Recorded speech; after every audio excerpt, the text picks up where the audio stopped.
नमस्कार विद्यार्थी मित्रांनो,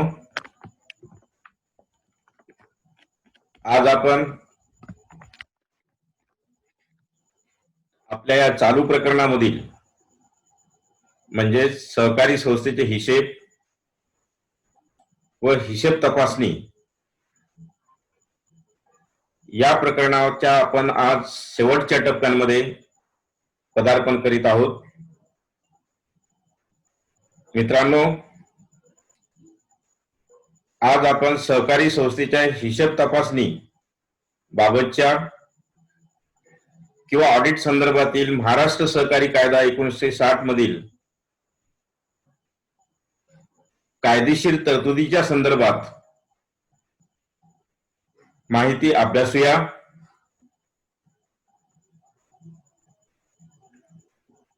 मित्रांनो, यापूर्वी आपण हिशेब तपासणीच्या संदर्भात 2-3 व्हिडिओज अभ्यासलेले असतीलच. त्या आधारे आज आपण महाराष्ट्र सहकारी संस्था कायदा 1960 मधील सहकारी संस्थेची हिशेब तपासणी करताना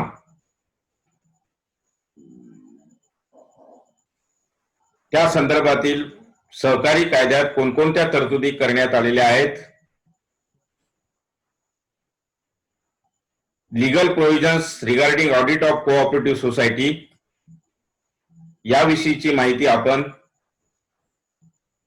पुढील मुद्द्यांच्या आधारे किंवा या पाठ्यपुस्तकाच्या पेजवर आपणासमोर जे दिसत आहे त्या मुद्द्यांच्या आधारे सहकारी संस्थेच्या हिशेब तपासणीबाबतच्या कायदेशीर तरतुदींचा अभ्यास करूया किंवा त्याविषयीची माहिती समजून घेऊया. क्रमांक 1 ची हिशेब तपासणीबाबतची कायदेशीर तरतूद आहे ते म्हणजे सहकार वर्ष या संदर्भात किंवा सहकारी संस्थेच्या आर्थिक वर्षा संदर्भातली कायदेशीर तरतूद. महाराष्ट्र सहकारी कायदा 1960 मधील नियमानुसार संबंध राज्यातील सर्व सहकारी संस्थांचे आर्थिक वर्ष एक समान असले पाहिजेत असे निश्चित करण्यात आलेले आहे. त्यानुसार मित्रांनो, महाराष्ट्र राज्यातील संपूर्ण सहकारी संस्थांचं आर्थिक वर्ष किंवा सहकार वर्ष, त्यालाच फायनान्शियल इयर असेही म्हणतात, हे 1 एप्रिल ते 31 मार्च असे राहील अशी महाराष्ट्र सहकारी कायद्यात तरतूद करण्यात आलेली आहे. या आर्थिक वर्षालाच मित्रांनो सहकार वर्ष असेही संबोधलं जातं. त्यानंतरची क्रमांक 2 ची हिशेब तपासणीबाबतची कायदेशीर तरतूद बघूया. ती म्हणजे सहकारी संस्थेच्या लेखापुस्तकाची हिशेब तपासणी किंवा सहकारी संस्थांचं ऑडिट करण्याची संपूर्ण जबाबदारी महाराष्ट्र सहकारी कायद्यानुसार निबंधकावर दिलेली असते. त्यानुसार निबंधकाला सहकारी संस्थेच्या संपूर्ण हिशेब तपासणीसाठी मान्यताप्राप्त लेखापरीक्षक किंवा ऑडिटरची नेमणूक करण्याचं कार्य करावं लागतं. आणि अशा प्रकारे आर्थिक वर्ष संपल्यानंतर किमान 4 महिन्याच्या आत अशा संस्थांची हिशेब तपासणी किंवा अशा सहकारी संस्थांचं लेखापरीक्षण किंवा अंकेक्षण म्हणजेच ऑडिट संस्थेचं आर्थिक वर्ष संपल्यानंतर किमान 4 महिन्याच्या आत सहकार खात्याच्या निबंधकाकडून किंवा अंकेक्षकाकडून अशी हिशेब तपासणी केली गेली पाहिजे अशी क्रमांक 2 ची कायदेशीर तरतूद करण्यात आलेली आहे. यानंतर क्रमांक 3 ची हिशेब तपासणीबाबतची कायदेशीर तरतूद अभ्यासूया. ती म्हणजे सहकारी संस्था कायद्यातील नियमानुसार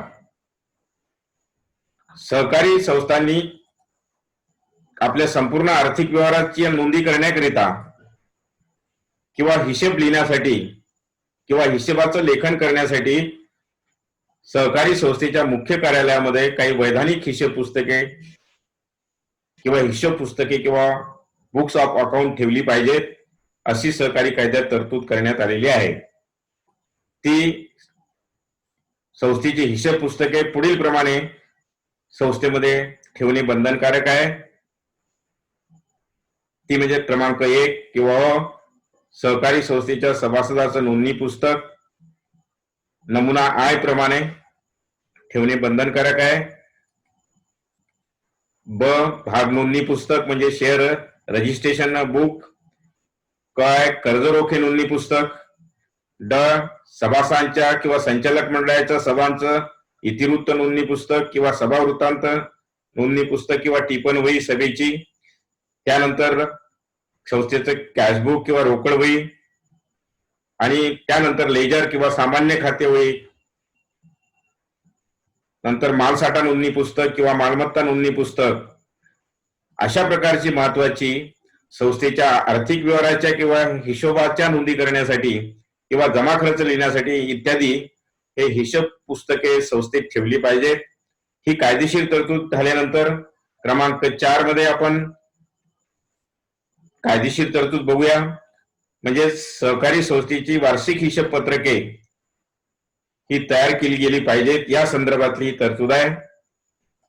मित्रांनो, महाराष्ट्र सहकारी कायद्यातील तरतुदीप्रमाणे सहकारी संस्थेला आपले सहकार वर्ष किंवा आर्थिक वर्ष किंवा फायनान्शियल इयर संपल्यानंतर किमान 45 दिवसाच्या आत किंवा निबंधकाने वाढवून दिलेल्या मुदतीत सहकारी संस्थेची सर्व वार्षिक हिशेब पत्रके म्हणजे फायनल अकाउंट, की ज्यामध्ये मित्रांनो तेरीस पत्रक, नफा-तोटा पत्रक, ताळेबंद पत्रक आणि व्यापारी पत्रक इत्यादींचा समावेश केला जातो. ही सर्व हिशेब पत्रके आर्थिक वर्ष संपल्यानंतर प्रत्येक सहकारी संस्थेने सहकारी कायद्यामध्ये ठरवून दिलेल्या विशिष्ट फॉर्मॅटमध्ये म्हणजेच नमुना 9 या फॉर्मॅटमध्ये ही सर्व वार्षिक हिशेब पत्रके प्रत्येक सहकारी संस्थेला तयार करावी लागतात. आणि ही सर्व संस्थेची वार्षिक हिशेब पत्रके म्हणजेच फायनल अकाउंट तयार केल्यानंतर ते सभासदांच्या वार्षिक सभेपुढे किंवा अधिमंडळाच्या सभेपुढे मान्यतेसाठी ठेवावी लागतात. ही बाब मात्र अत्यंत महत्वाची आहे मित्रांनो. यानंतर आपण बघूया क्रमांक 5 ची कायदेशीर तरतूद. हिशोबात तपासणीच्या बाबी. हिशोब तपासणीच्या संदर्भातल्या काही महत्वाच्या नोंदी. सहकारी संस्थेची हिशोब तपासणी करीत असताना हिशोब तपासणी करणाऱ्या अधिकाऱ्यांनी म्हणजे त्याला म्हणतात हिशोब तपासनीस किंवा ऑडिटर यांनी ऑडिट करताना पुढील बाबींचं निरीक्षण किंवा पुढील बाबींची तपासणी काळजीपूर्वक केली पाहिजे. ते म्हणजे क्रमांक 1, सहकारी संस्थेकडे जे कर्ज थकीत आहेत त्या थकीत कर्जाच्या रकमा चेक केल्या पाहिजेत किंवा त्याची तपासणी केली पाहिजे. संस्थेने दिलेली कर्ज योग्य आहेत का आणि आगाऊ रकमा संस्थेच्या कशा पद्धतीने आहेत याविषयीचं इन्स्पेक्शन किंवा व्हेरिफिकेशन करणे. त्यानंतर संस्थेमध्ये रोख शिल्लक किंवा कॅश बॅलन्स किती आहे, संस्थेची कर्ज रोखे आणि संस्थेची येणी देणी किंवा जिंदगी व जबाबदाऱ्या किंवा संस्थेचं भांडवल मालमत्ता या संदर्भातली पाहणी काळजीपूर्वक अंकेक्षकाने केली पाहिजे. त्यानंतर संस्थेची आर्थिक उलाढाल फायनान्शियल इयर मध्ये इकॉनॉमिकल टर्नओव्हर कसं झालं, संस्थेच्या व सभासदांच्या हितसंबंधाला ते बाधक आहेत काय किंवा कसे, एकंदर संस्थेचं संस्था सभासदांचं हित जपत आहे किंवा नाही या सर्व बाबतीतली तपासणी केली पाहिजे. आणि अशा प्रकारे विद्यार्थी मित्रांनो, यानंतर आपण हिशोब तपासणीबाबतचा पुढचा मुद्दा किंवा त्या संदर्भातली कायदेशीर तरतूद म्हणजे क्रमांक 6चा पॉइंट अभ्यासूया. महाराष्ट्र सहकारी कायद्यातील तरतुदीनुसार सहकारी संस्थेची सर्व हिशोब पुस्तके किंवा बुक्स ऑफ अकाउंट, हिशोबासंबंधीची कागदपत्रे, संस्थेची मालमत्ता आणि संस्थेमध्ये असलेली सुरुवातीची शिल्लक आणि शेवटची शिल्लक किंवा त्यालाच रोख शिल्लक ही तपासणीसाठी सदैव उपलब्ध असली पाहिजेत. अशी पुस्तके अगर मालमत्ता ज्याच्या ताब्यात असतील अशा संबंधित संस्थेच्या पदाधिकाऱ्यांनी हिशोब तपासणीच्या कामासाठी किंवा हिशोब तपासणीची प्रक्रिया संस्थेमध्ये सुरू असताना ती पुस्तके संस्थेच्या मुख्य कार्यालयात किंवा संस्थेच्या शाखेमध्ये हिशोब तपासणी करणाऱ्या पदाधिकाऱ्याला किंवा हिशोब तपासणीसास म्हणजेच ऑडिटरला ही तात्काळ उपलब्ध करून दिली पाहिजे अशी कायदेशीर तरतूद आहे. म्हणजे थोडक्यात हिशोब पुस्तकांची अंकेक्षकाला आवश्यक त्यावेळी किंवा वेळोवेळी उपलब्ध करून दिली गेली पाहिजे. त्यानंतर क्रमांक 7चा मुद्दा अभ्यासूया आपण किंवा सहकारी कायद्यातील हिशोब तपासणी संदर्भातली जबाबदारी. महाराष्ट्र सहकारी कायदा 1960 मधील तरतुदीनुसार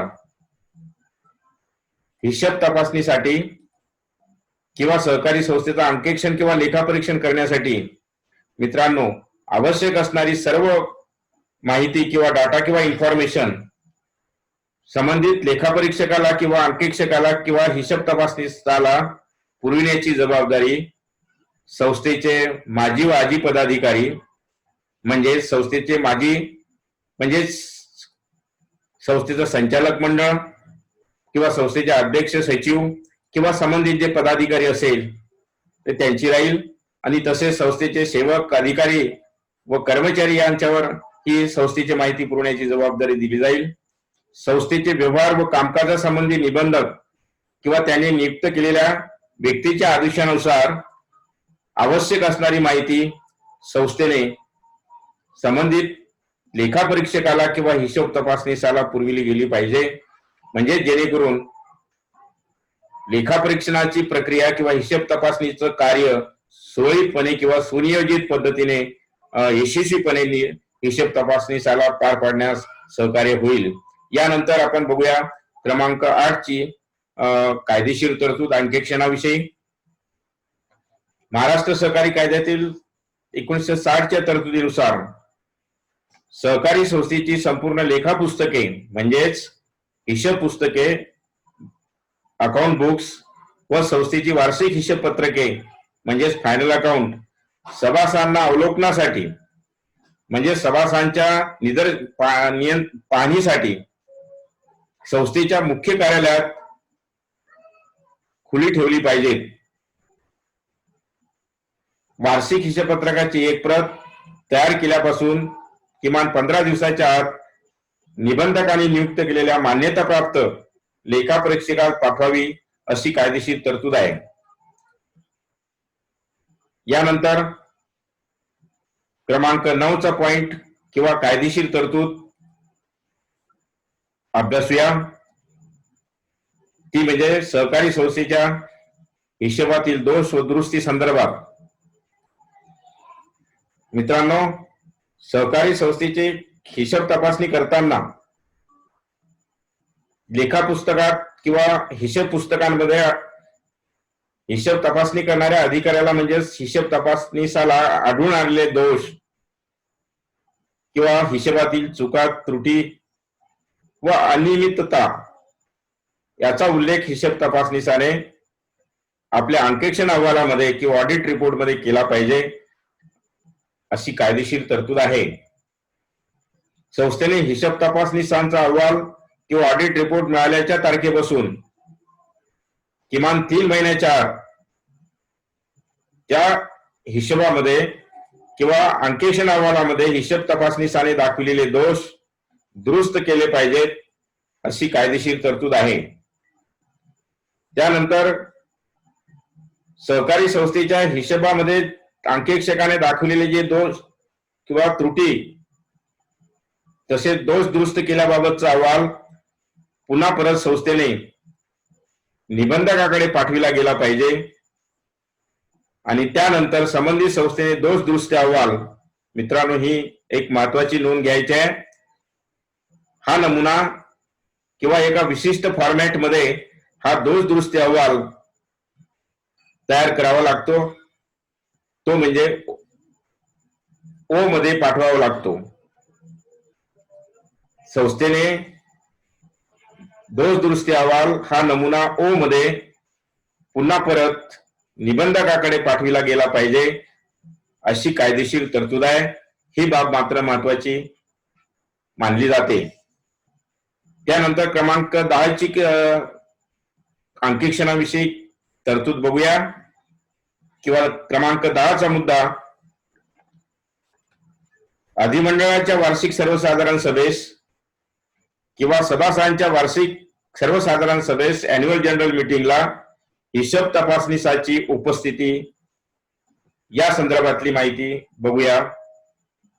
महाराष्ट्र सहकारी कायद्यातील तरतुदीनुसार मित्रांनो, सहकारी संस्थेच्या हिशोब तपासणीसास संस्थेच्या सभासदांच्या अधिमंडळाच्या वार्षिक सर्वसाधारण सभेच्या सर्व नोटिसा किंवा सभेच्या सर्व सूचना व संबंधित प्रत्येक पत्रव्यवहाराची माहिती मिळण्याचा कायदेशीर अधिकार आहे। सभासदांच्या वार्षिक सर्वसाधारण सभेस अंकेक्षक हजर राहून हिशोब तपासणीबाबत त्याचा संबंध असलेल्या कोणत्याही विषयाबाबत किंवा विषयासंदर्भात आपली बाजू सभासदांच्या वार्षिक सभेत मांडण्याच्या दृष्टीने किंवा या उद्देशाने हिशोब तपासणीस हा सभेला उपस्थित राहू शकतो किंवा हिशोब तपासणीसाला सहकारी संस्थेच्या सभासदांच्या वार्षिक सभेची सूचना व कार्यक्रम पत्रिका सभेच्या किमान 14 दिवस पूर्वी दिली गेली पाहिजे अशी कायदेशीर तरतूद आहे। यानंतर आपण क्रमांक 11 ची अंकेक्षणाबाबतची कायदेशीर तरतूद हा शेवटचा मुद्दा या प्रश्नाच्या अनुषंगाने आपण अभ्यासत आहोत मित्रांनो, ती म्हणजे हिशोब पुस्तकाची फेर तपासणी करण्यासंदर्भात, म्हणजे संस्थेच्या री ऑडिट बाबत।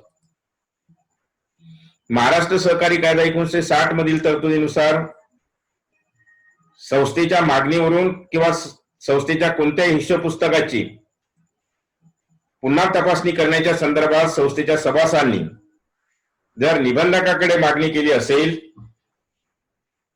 तर निबंधक स्वतः संस्थेच्या संपूर्ण हिशोबाची फेर तपासणी किंवा पुनर्तपासणी किंवा री ऑडिट करू शकतात। नव्हे तशीच महाराष्ट्र सहकारी कायद्यात तरतूद करण्यात आलेली आहे।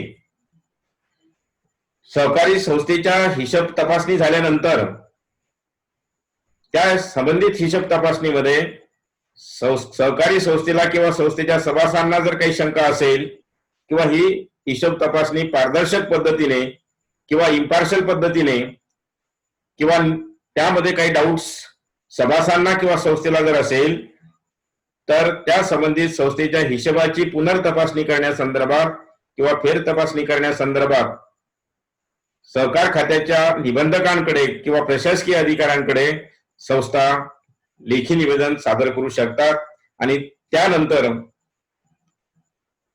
निबंधक स्वतः अशा संबंधित संस्थेच्या हिशोबाची फेर तपासणी किंवा पुनर्तपासणी करण्याचा निबंधकाला कायदेशीर अधिकार असतो किंवा त्या संदर्भात हिशोब तपासणी फेर हिशोब तपासणीच्या संदर्भात कायदेशीर तरतुदी आहेत। आणि अशा प्रकारे आज आपण या हिशोब तपासणीच्या संदर्भातल्या सहकारी कायद्यातील महत्त्वाच्या तरतुदी कोणकोणत्या आहेत याविषयी आपण माहिती अभ्यासलेली आहे। मित्रांनो, महाराष्ट्र सहकारी कायद्यातील हिशोब तपासणी संदर्भातल्या कायदेशीर तरतुदी स्पष्ट करा हा एक महत्त्वाचा दीर्घोत्तरी प्रश्न मित्रांनो बोर्डाच्या परीक्षेमध्ये निश्चितपणे येऊ शकतात। तेव्हा आपण या प्रश्नांची किंवा या प्रश्नांच्या सर्व मुद्द्यांची आपण नीट पूर्वतयारी करावी ही अपेक्षा बाळगून या ठिकाणी थांबूया। धन्यवाद. धन्यवाद.